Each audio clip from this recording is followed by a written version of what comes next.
vamos a nuestra sección de migración. Sí, se puede conectar a través de nuestro Facebook Live. Ahí vamos a estar respondiendo algunas preguntas que se vayan generando. Así que Josué ya está con nosotros y nos va a hablar acerca del formulario de visa DS-160. Josué, ¿cómo está? Bienvenido. No se ponga nervioso por lo que dijo Georgina. No, claro que no. Buenos días y listo para hablar de esta información muy importante porque ya mucha gente está preguntando para cuándo se puede aplicar para visa, así que es muy apropiado que hablemos de esto. Ok, perfecto. Josué, cuando nos referimos a visa o el formulario de visa DS-160, ¿de qué tipo de visa estamos hablando? Estamos hablando para el tipo de visa de turista. Ya la mayoría de gente, de verdad, sabe que ya el aeropuerto está abierto, están viajando muchas personas y ya muchos quieren aplicar a una visa porque tienen planes de viajar más adelante.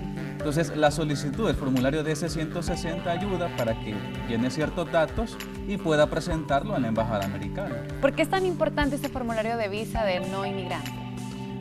El formulario es muy importante porque ha ido cambiando a lo largo del tiempo y de hecho cuando entré a trabajar con Heriberto hace 10 años atrás prácticamente, era un formulario de una página, o sea, frente y vuelta, nada más ciertos datos y se enviaba.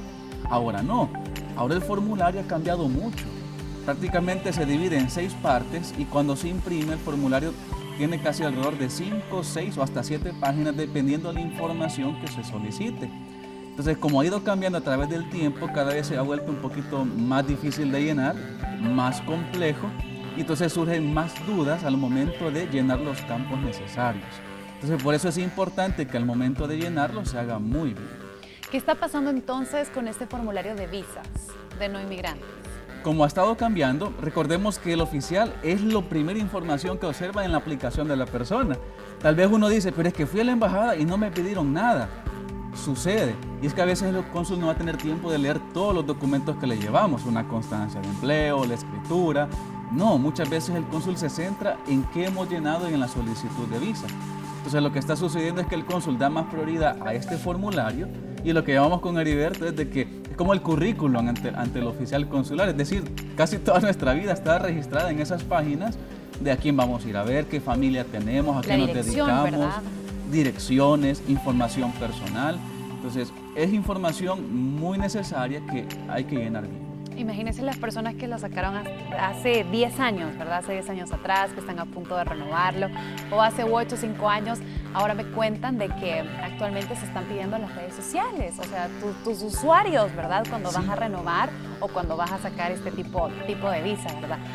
¿Cuáles son, Josué, esos errores tan comunes que nosotros hacemos al momento de llenar el formulario? Ay, de esto hay varios, muchos errores, ¿verdad? Que hemos visto a lo largo de los años y que las personas inconscientemente lo hacen.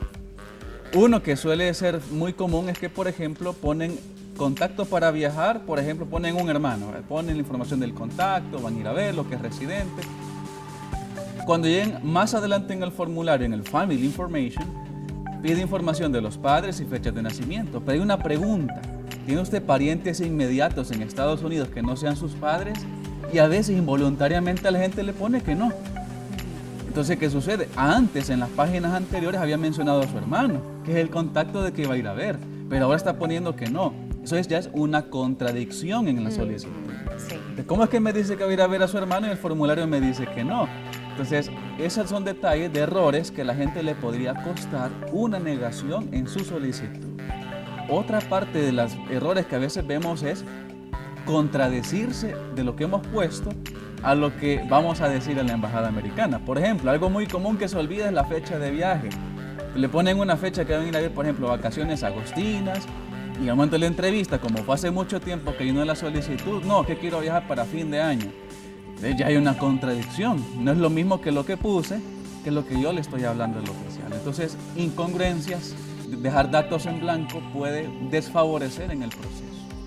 Josué, ¿cuánto tiempo se están tardando para tener actualmente una entrevista? Porque hay muchos que también piensan viajar, quizás tal vez no este año, pero sí el siguiente año, quieren hacer algo en familia o quieren ver a sus familiares que están en el extranjero.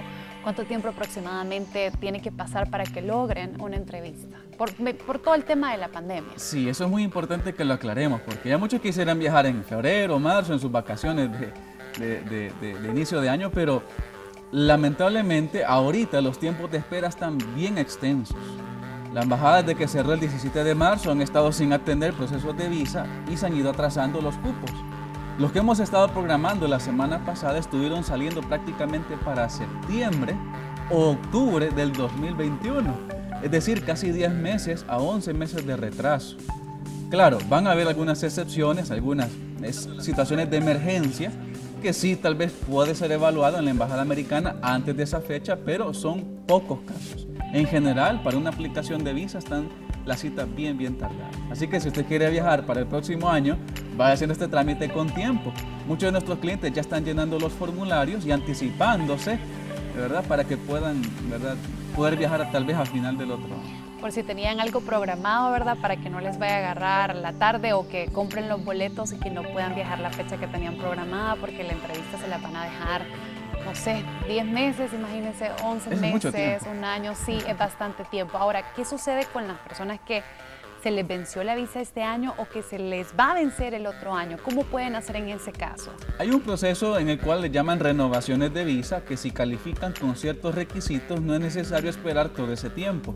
Está disponible una opción que se llama Dropbox, o como la gente le llama comúnmente, el servicio de buzón, que si califica solamente llena su solicitud, paga en el banco y lo va a dejar a cargo express en el servicio de correo.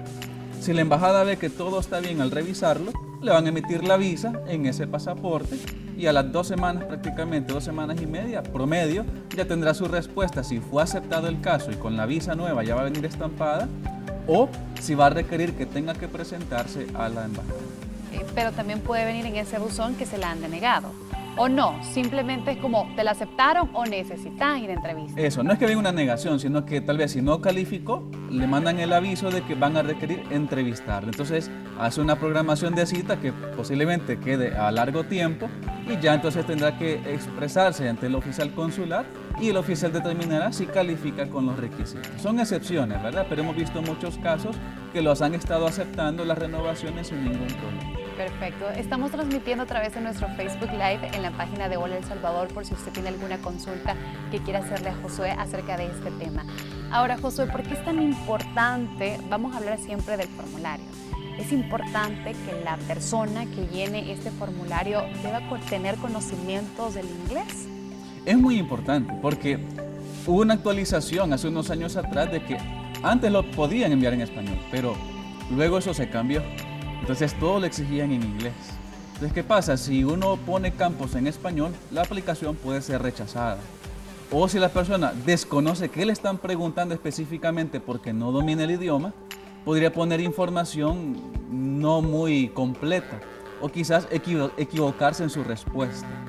Así que si usted va a llenar su solicitud y lo va a hacer por sus medios, asegúrese de seguir bien las instrucciones o asistir de una persona que también conozca el idioma. Y en muchos casos no basta solamente eso, sino que también influye la ley migratoria. Por ejemplo, hay personas que han estado ilegales en Estados Unidos, los han deportado, han tenido problemas ante la justicia, que los han resuelto. Entonces, no basta con poner un sí o un no, yes o no, sino que hay que explicar. Algunos sí te mencionan, explique su respuesta. Entonces, hay que poner un párrafo bien exacto, ¿verdad?, de qué es lo que sucedió, para que el oficial tenga una idea, ¿verdad?, y nos dé el beneficio de la duda. Cuando mencionamos acerca de esos 10 meses, Josué, hay excepciones, por ejemplo, si hay una urgencia, una emergencia, porque hablábamos de los 10 meses que hay que esperarnos para poder ir a la entrevista y poder solicitar este tipo de visa de turista. Cuando hablamos de los 10 meses, ¿será que en todo ese tiempo hay una excepción de que hay una emergencia o algo que la persona, no sé, le puedan dar la oportunidad de hacer la entrevista antes? Sí podría ser posible, sí califica, ¿verdad? Por ejemplo, tuvimos el caso recientemente de unas personas que tenían un familiar grave en los Estados Unidos. Se sometió la aplicación de emergencia y pues, bueno, aceptaron esa solicitud y la persona va a poder entrevistarse en estos días. Son excepciones, ¿verdad? Que una emergencia sea una emergencia familiar, es lo que toman en cuenta para poder dar una entrevista mucho antes. Pero si no califica, con las evidencias que se envíen, tendrá que esperar el tiempo así. En ese formulario también es importante colocar a qué se dedica la persona. ¿Por qué es tan necesario hacerlo? Porque de esa manera se explica quiénes somos en realidad, a qué nos dedicamos. Y esto con Heriberto lo platicamos muchas veces porque llegan a nosotros formularios de gente que ha llenado sus solicitudes propiamente, ¿verdad? O que quizá le ayudó a un amigo con buenas intenciones, pero las descripciones van muy vacías, muy cortas de información. Por ejemplo, en una decía, soy vendedor y vendo productos. Bien general, no decía nada. Entonces, ¿qué vende? ¿Cuánto tiempo lleva vendiendo? Entonces, en vez de darle una respuesta al oficial, le generamos más dudas, más preguntas. ¿Qué hago? Entonces, el cónsul, en vez de estar rascando en más información, lo que podía hacer es negar la solicitud. Entonces, en la sección del trabajo recomendamos siempre a la persona que ponga toda la información necesaria.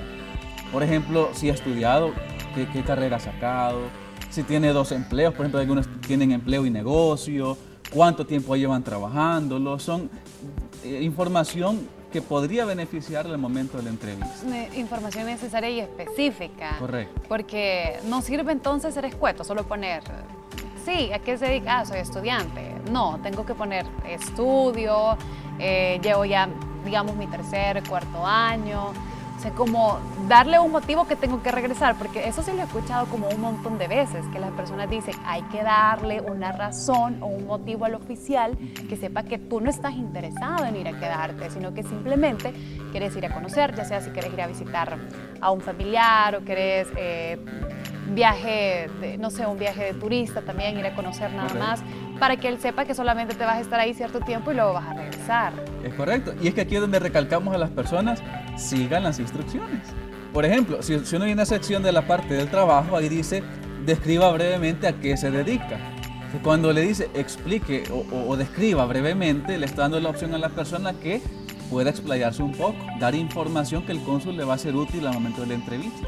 Pero en vez de eso le ponemos vendedor, ¿verdad? Enfermera, doctor. Entonces somos muy escuetos en la respuesta. Entonces no damos una información que podría ser determinante para el momento de la entrevista. Por ejemplo, en el caso de los doctores, llevan mucho tiempo estudiando, o sea, tardar tiempo en sacar su carrera.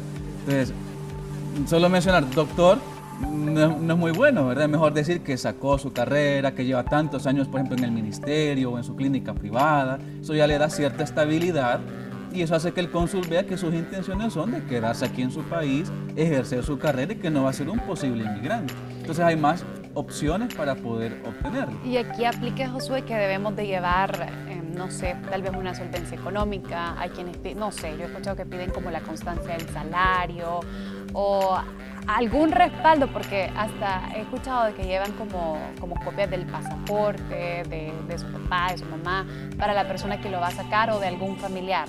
Entonces, ¿eso es importante anexarlo en el formulario o cuando uno va a la entrevista? Cuando va a la entrevista más que todo, porque el formulario solamente permite poner los datos.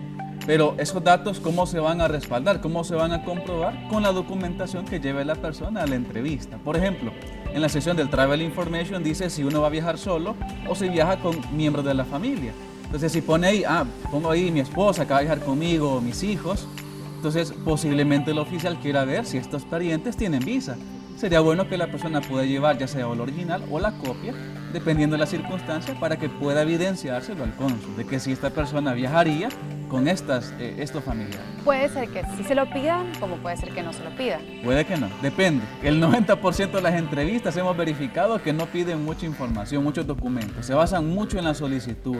Así que el cónsul hay que plantearle buena información en el formulario para que sepa quiénes somos y que le demos una idea de que tenemos las intenciones de regresar al país. Perfecto, Josué. La base está en el formulario, ¿verdad? Hay que llenarlo con un profesional. Nos vamos a quedar aquí en esta primera parte, pero vamos a ir a una pausa. Si tiene dudas, hágalos otra vez en nuestro Facebook Live porque vamos a venir respondiendo todas sus preguntas. Vamos a una pausa y volvemos. Estamos hablando específicamente acerca de la visa de turista y tenemos un montón de qué seguir hablando, Josué. Y nos quedamos en el formulario. ¿Se acuerda que dijimos y que mencionamos que la base es el formulario? Que mejor se lo haga alguien experto, ¿verdad? Que conozca y que también sepa el idioma inglés. Ahora, Josué, ¿por qué es tan importante que una vez nosotros llenemos ese formulario o que vamos a un lugar, ¿verdad? Y nos llenen el formulario, ¿por qué es tan importante que nos entreguen una copia? Lo que sucede es que es un buen respaldo para uno y recordemos que no siempre vamos a acordarnos de todos los detalles que llenamos en el formulario. Estamos hablando que el formulario consta casi de 6 partes. Información personal, Información de dónde vamos a viajar, el contacto en Estados Unidos, la familia, el trabajo, información de seguridad. Entonces son casi, cuando se imprime, 6 páginas. Entonces es bastante información. Sí, Cuando uno tiene una copia, entonces uno tiene por lo menos la certeza de que la información que está plasmada allí, uno puede mencionarlo eso en la entrevista en la embajada, pero hemos visto muchos casos de gente que pasaron, digamos, la entrevista 2 meses después y ya no recordaban ciertos detalles. En el momento de la entrevista generaron información conflictiva y eso les costó, ¿verdad?, la negación. La mayoría de los salvadoreños, Josué, tienen familia allá, ¿verdad? Pero tienen mucho miedo de poner la dirección donde ellos están, quizás por el estatus.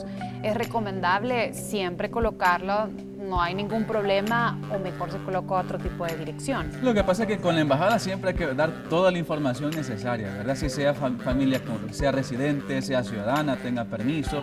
Si son parientes inmediatos, la solicitud lo va a pedir. Así que siempre recomendamos que la persona sea honesta con la información que va a brindar. Ahora bien, si por ejemplo tiene un pariente cercano, por ejemplo, que es residente, y tiene un amigo o una amiga que es ciudadano, entonces no sería muy lógico poner al amigo solo porque es ciudadano y no poner a su familia, que quizás tiene más el deseo de verlos. Entonces hay que saber también quiénes son el arraigo más cercano que tiene la persona para que en el momento de la entrevista eso no le genere confusión al oficial o empiecen a cuestionarlo porque va a haber amigos y no familia. Claro, van a haber excepciones, pero siempre es conveniente la familia. Porque siempre pesa más, ¿verdad? Por el vínculo que se tiene. Así. Ahora, y los salvadoreños que quizás no tienen familiares en el exterior, casi todos tenemos un familiar, pero los salvadoreños que no tienen y quieren sacar esa visa, ¿qué dirección colocan? En muchas ocasiones tienen amistades tan cercanas, por ejemplo, desde bachillerato, de pequeñitos, ¿verdad? Que crecieron juntos en el mismo vecindario y que ahora la familia quiere llevarlos a Disney. Entonces, se puede colocar amistades si no hay familia. O otras personas que quieren hacer un viaje nada más porque quieren ir a ciertos lugares turísticos y tienen sus posibilidades para hacerlo, colocan hoteles de referencia, lugares turísticos que permiten a los turistas pues pasar la noche en el lugar. Entonces son direcciones que se pueden ocupar al momento de aplicar. Perfecto. Josué, ¿cuáles son esas recomendaciones que les puedes dar a todas las personas que están interesadas en obtener este tipo de visa? Recuerden que solamente hemos hablado acerca de la visa de turista. Así es. En primer lugar, que sea muy cuidadoso con la información que va a colocar, que lea bien las instrucciones, que sepa bien qué información va a colocar en el formulario y en aquellas preguntas que le permiten explayarse un poquito más, lo haga, ¿verdad? Porque es información que le va a servir al cónsul para tomar una decisión. Otra información, otra sugerencia es a la persona que no se deje llevar por otras personas que no tienen mucho conocimiento de la ley migratoria, ¿verdad? Mira, te lo voy a llenar y a veces no es la misma circunstancia uno que otro, así que es muy importante asesorarse muy bien. Y en tercer lugar, pida copia de su formulario. Eso le va a servir mucho para que usted esté seguro de la información que se puso y que, como decimos aquí al buen salvadoreño, no le den gato por liebre.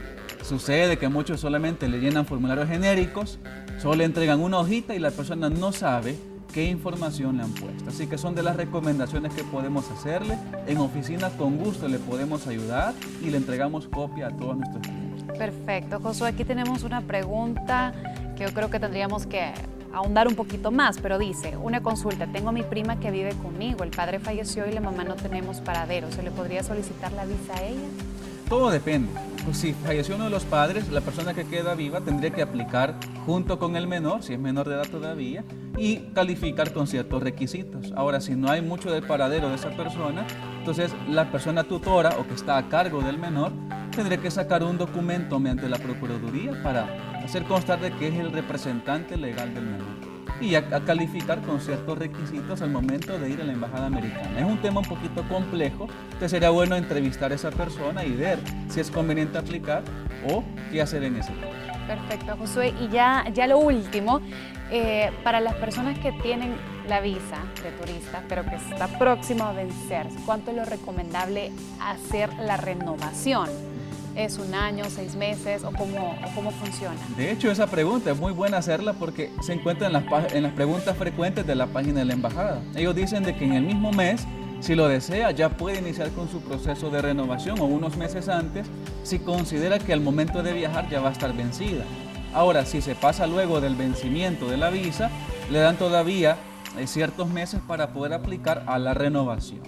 Así que si usted ya está en esta época que desea renovarla, va a vencer quizás en diciembre o va a vencer en enero, desde ya puede ir iniciando a llenar su formulario si no va a viajar en esas fechas. Aunque no viajemos tampoco el siguiente año, pero si se nos vence, póngale que esté diciembre, aunque no viajemos el siguiente año, lo podemos renovar, ¿no? Claro que sí, se puede renovar y ya cuando tiene la visa ya en su poder, la persona decide en qué momento va a viajar. No es una obligación que ya me salió la visa, tengo que viajar el siguiente mes. Es el miedo de muchas personas, ¿verdad? Y no es una obligación. Digamos que uno quiere viajar hasta el siguiente año, en 2 años, porque sus circunstancias no le permitieron por trabajo, responsabilidades familiares, no hay problema.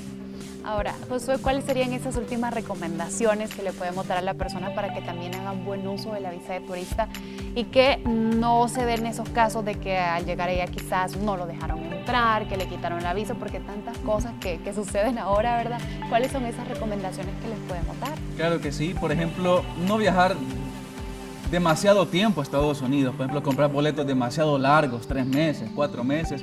Aunque es cierto que le dan a veces a ciertas personas 6 meses para estar allá, pero no es obligación de que ese tiempo tengo que permanecer en Estados Unidos. ¿Por qué? Porque ¿quién abandona a su familia, su trabajo por 4 meses, 5 meses? Ya el cónsul lo ve sospechoso. Entonces, al momento de una renovación o un oficial, cuando queramos entrar nuevamente a Estados Unidos, podrían verlo como mal uso o pensar que nos quedamos trabajando o estudiando. Entonces, ya podrían negarnos o una renovación o cancelarla. Entonces, es bien importante que la persona pues dé buen uso, viajar por corto tiempo para que no tenga problemas. Perfecto, Josué. Y aquí les voy a dar yo los contactos también para que mejor lo hagan con los expertos, que se asesoren con los mejores, porque así les van a dar, nos aseguramos que les van a dar también la copia del formulario, que eso es súper importante para que no haya incoherencias al momento de la entrevista, ¿verdad? Así que los contactos se los doy a continuación, 2298-9685 o también 2298-9686, 2298-9330. Hay muchas formas de comunicarnos, 7920-0963 y desde Estados Unidos también hay, ¿verdad? ¿Cuál es el de Estados Unidos? Puede llamar desde Estados Unidos al 703-636-5906. Muchas personas que están allá desean que su familia viaje, así que pueden llamarnos a esa línea americana, lo repetimos, 703-636-5906. Perfecto, y en pantalla también está apareciendo la página web y también los números para que los anote, y en redes sociales también Ayuda Migratoria, en Facebook y en Twitter, @migracionsb. Josué, muchísimas gracias por acompañarnos. Bueno, gracias a ustedes por tenernos aquí, ¿verdad? Para hablar de esos temas muy importantes. Los vamos a estar esperando el próximo lunes también con otros temas más. Así que mil gracias y ahí tiene toda la información para ustedes, para que lo anoten también, y en Facebook también ahí se los vamos a dejar los contactos para que estén pendientes por si tienen alguna duda. Y con esta información, con esta entrevista, nosotros continuamos con más de Hola.